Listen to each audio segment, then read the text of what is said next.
now present George Edwards in Frankenstein.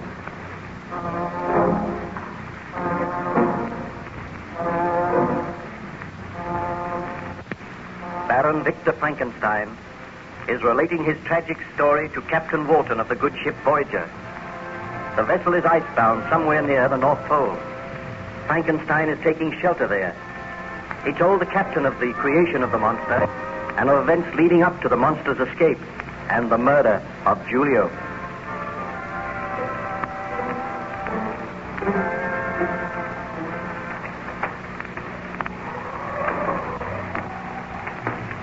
You look much better this morning, Baron Frankenstein. I trust you had a good night's sleep. I feel better, thank you, Captain. Tell me, what happened after you discovered the body of your servant Julio?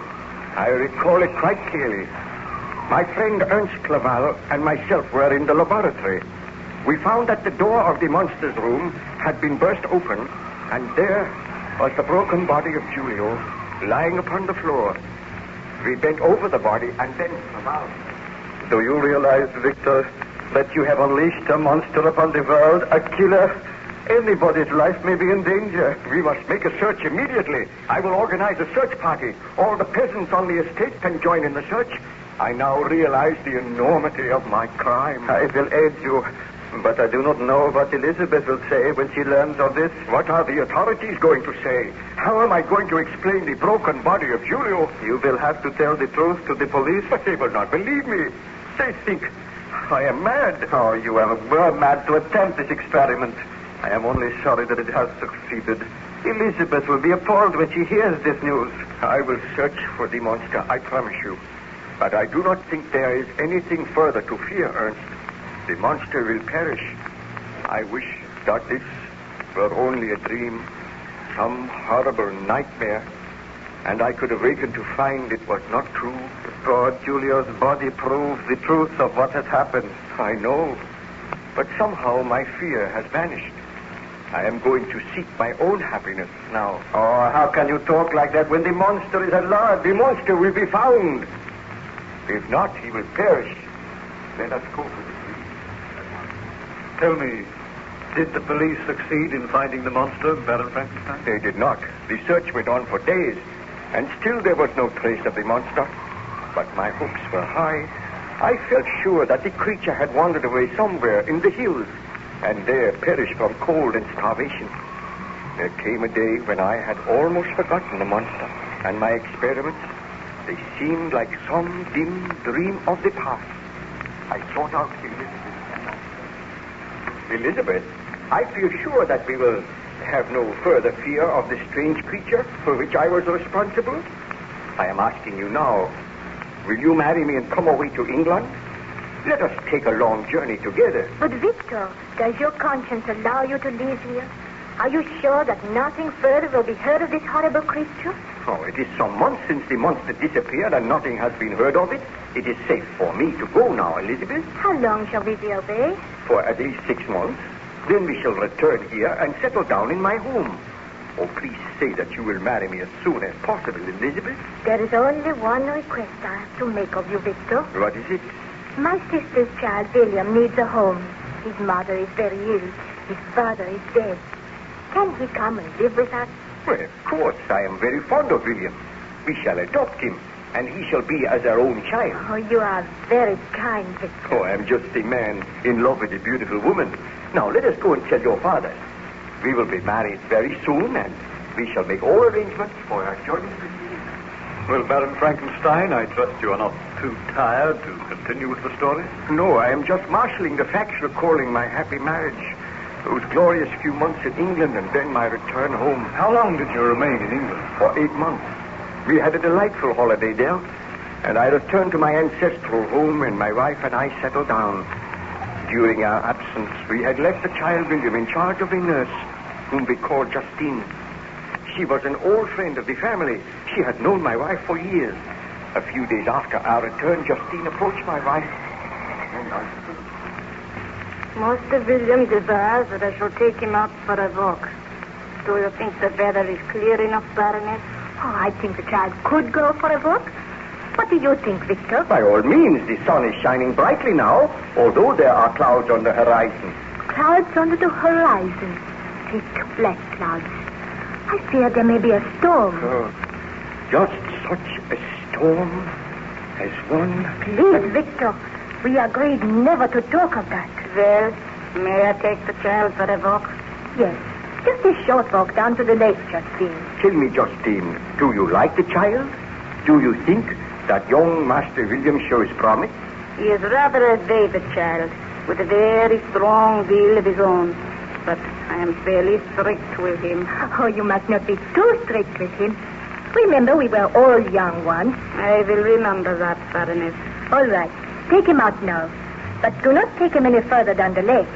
If there are any signs of an approaching storm, bring William home at once. I will, madame. Tell me, Elizabeth, what do you think of Justine? Oh, I have known her for years, my dear. But you do not seem to like her. She is rather a grim and forbidding woman. Oh, in reality, she has a very kind heart. Come over here, Elizabeth. Look out of the window. What is the matter? Look at those strange black clouds on the far horizon. They fill me with a sense of grim foreboding. Victor! Clouds gathered like dust on the day that I created the monster. Victor, do not think about it. The monster is dead. It is 12 months since he disappeared. But is he dead? The body has never been found. Darling, do you not think we would have heard if the monster had still been alive? I suppose so. Did you hear that? Thunder in the distance. Oh, I hope Justine has the intelligence to bring William home before the storm shows signs of breaking. Why am I seized by this nameless fear? That thunder frightened me. Darling, do not think of the past. Let us talk of something else. We know that your friend Ernst is due tomorrow. I hope he stays with us for some weeks. I will be glad to see Ernst again, but in a way he will remind me of the horrors of the past. Oh, you must do your best to forget. You must try and forget that the monster ever existed. I must tell myself that. I created the monster, and now that monster is dead. I will never see it again. Victor, what can I hear?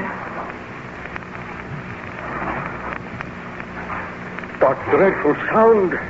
Strange, dragging footsteps. The footsteps are approaching this door. Oh, Victor, I am frightened. The footsteps have stopped. Victor, what can it mean? Look, Elizabeth. The door is opening slowly. So slowly. Frankenstein, my master. We meet again. The monster. This cannot be. I told myself that the monster no longer exists. It is many months since we have met, my master. And now all that you desire. I can walk. I can move freely. I can think. And I can speak. Where have you been? Living in the woods these many months. Watching other folk. Learning to speak as they speak. And almost dying from intolerable loneliness. I come to make terms with you, my master. Terms? What mean you by that? Victor, he looks too horrible. That awful face. Those long, shambling legs. Tell me it is not true. Calm yourself, please, Elizabeth. I am an object of hatred and scorn and derision wherever I go. You did this, Frankenstein. You gave me life, but a life which is filled with misery. All men, all women turn from me. Why did you give me life so that I may suffer? If I had a gun, I would put an end to the life which I gave you. I would destroy you. I do not wish to die. I wish to live. I wish to be happy as other men are. Why? What do you ask of me?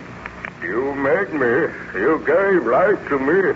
Now make a mate for me. A woman who may share my life with me. What you ask It's impossible. It shall be my mission in life to destroy you. Did you not kill my servant? That matters not. We will talk of this again. I have come to make a bargain with you. Give me a companion, someone to share my loneliness. Why should I not know happiness as others know it? Victor, you must not grant his request. Fear not, Elizabeth. I will never grant it. So be it, Frankenstein. You and yours shall suffer for this. What mean you, my daughter? I killed one man, and I can kill others. And unless you heed my demand, unless you fashion for me a mate, then you and all your family will suffer. I will kill them just as I killed that man. I will kill all who stand in my path. I will leave a trail of death and destruction wherever I go. But I will not kill you. You shall live on until I bend you to my will. The creature shall rule the master. Foul monster. I shall kill you now. That puny mannequin. Victor, be careful. He is not dead.